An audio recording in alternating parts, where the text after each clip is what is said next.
राधे राधे। ओम नमो भगवते वासुदेवाय। ज्येष्ठ मास की कृष्ण पक्ष की एकादशी अचला एकादशी कहलाती है। इसे अपरा एकादशी भी कहते हैं।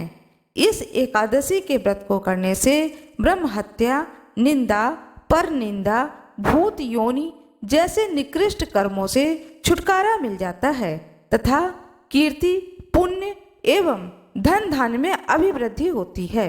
आइए जानते हैं ज्येष्ठ मास कृष्ण पक्ष में पड़ने वाली अचला अपरा एकादशी कब मनाई जाएगी, यह उपवास कब रखा जाएगा।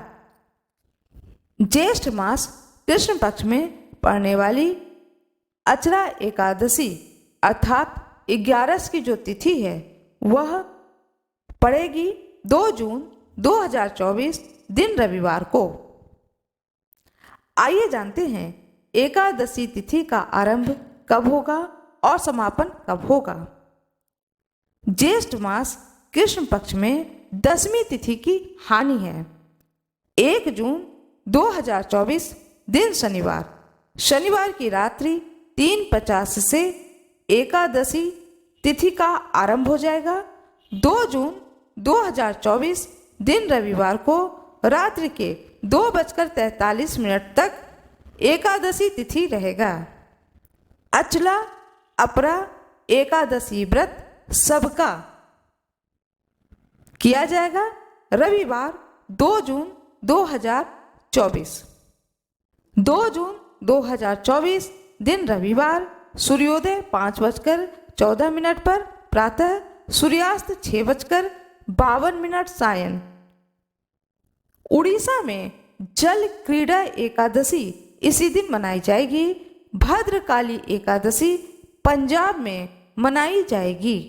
आइए जानते हैं इस एकादशी के बारे में। कहा जाता है कि 8वें वर्ष से लेकर 80 वर्ष तक एकादशी व्रत किया जाता है। सक्षम रहने पर 80 वर्ष के बाद भी एकादशी व्रत किया जा सकता है। सौभाग्यवती स्त्रियों को पति अथवा पिता आदि पुण्यजनों की यदि अनुमति ना हो तो उन्हें उपवास आदि नहीं करना चाहिए। ऐसा करने से उनका जो यह व्रत है यह सफल नहीं होता है। प्रत्युत पति की आयु 6 होती है तथा स्वयं भी वह नरक की प्राप्ति करती है। निर्जला व्रत करने में असमर्थ जनों को एक बार भोजन करना चाहिए। चावल रहित भोजन करना चाहिए। फल, तिल, दूध, जल, घी, पंचगव्य वस्तुओं का पान करना चाहिए। यदि शरीर से सक्षम है तो निर्जल व्रत करें। उपयुक्त विधि उत्तरोत्तर प्रशस्त है।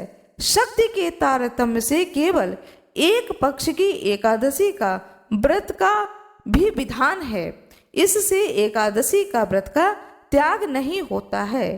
प्रमादवश किसी कारणवश यदि एकादशी का व्रत छूट जाए तो द्वादशी को भी यह व्रत कर सकते हैं। यदि द्वादशी को भी यह व्रत छूट जाए तो यव मध्य चंद्रायण व्रत द्वारा प्रायश्चित करना चाहिए। एकादशी में जो नास्तिक लोग होते हैं उन्हें भी पिपीलिका का मध्य चंद्रायण व्रत द्वारा प्रायश्चित करना चाहिए। यदि अशक्त पति है, पिता है आदि के उद्देश्य से स्त्री, पुत्र, भगनी एवं भाइयों द्वारा एकादशी व्रत करने पर 100 यज्ञों के पुण्य का फल प्राप्त होता है। यदि आप अपना एकादशी व्रत धारण करके किसी को वह पुण्य फल दे दें तो उससे भी आपको 100 यज्ञों के बराबर पुण्य फल की प्राप्ति होती है। यह मैंने आपको एकादशी के व्रत के महात्म्य के बारे में बताया है। आइए अब सुनाते हैं कथा को। बहुत ही सुंदर कथा है। महिध्वज नामक एक धर्मात्मा राजा थे जिनका छोटा भाई वज्रध्वज बड़ा ही क्रूर था, अधर्मी तथा अन्यायी था। वह अपने बड़े भाई से बड़ा ही द्वेष रखता था।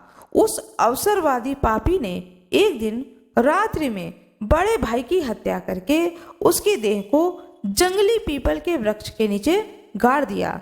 मृत्यु के उपरांत वह राजा प्रेत आत्मा रूप में पीपल वृक्ष से अनेक उत्पात करने लगा। अकस्मात एक दिन धौम्य नामक ऋषि उधर से गुजरे। उन्होंने तपोबल से जान लिया कि प्रेत के उत्पात का कारण क्या है तथा उसके सारे जीवन वृत्तांत को समझ गए। ऋषि ने प्रसन्न होकर के उस प्रेत को पीपल के वृक्ष से उतारा तथा परलोक विद्या का उपदेश दिया।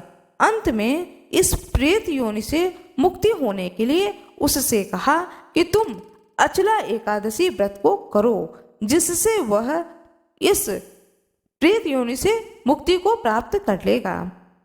उस प्रेत ने अचला एकादशी व्रत को धारण किया, जिससे वह राजा दिव्य शरीर धारण करके स्वर्ग को चला गया। यह महिमा है इस अचला एकादशी व्रत को धारण करने से, उपवास को रखने से और ऋषि मुनियों को जो आशीर्वाद प्राप्त होता है उसका भी प्रभाव पड़ता है। एक ऋषि के द्वारा आशीर्वाद दिए जाने से और इस व्रत को करने से वह प्रेत आत्मा दिव्य शरीर को धारण करके स्वर्ग को चला जाता है। कथा सुनने वाले की और कथा सुनाने वाले की भगवान विष्णु सारी मनोकामनाओं की पूर्ति करें। आशा करती हूँ कि आप लोगों को यह कथा और जानकारी अच्छी लगी होगी। कृपया वीडियो को लाइक कर दीजिएगा, चैनल को सब्सक्राइब कर दीजिएगा, बेल आइकन दबाना ना भूलिएगा। आप लोगों का बहुत बहुत धन्यवाद।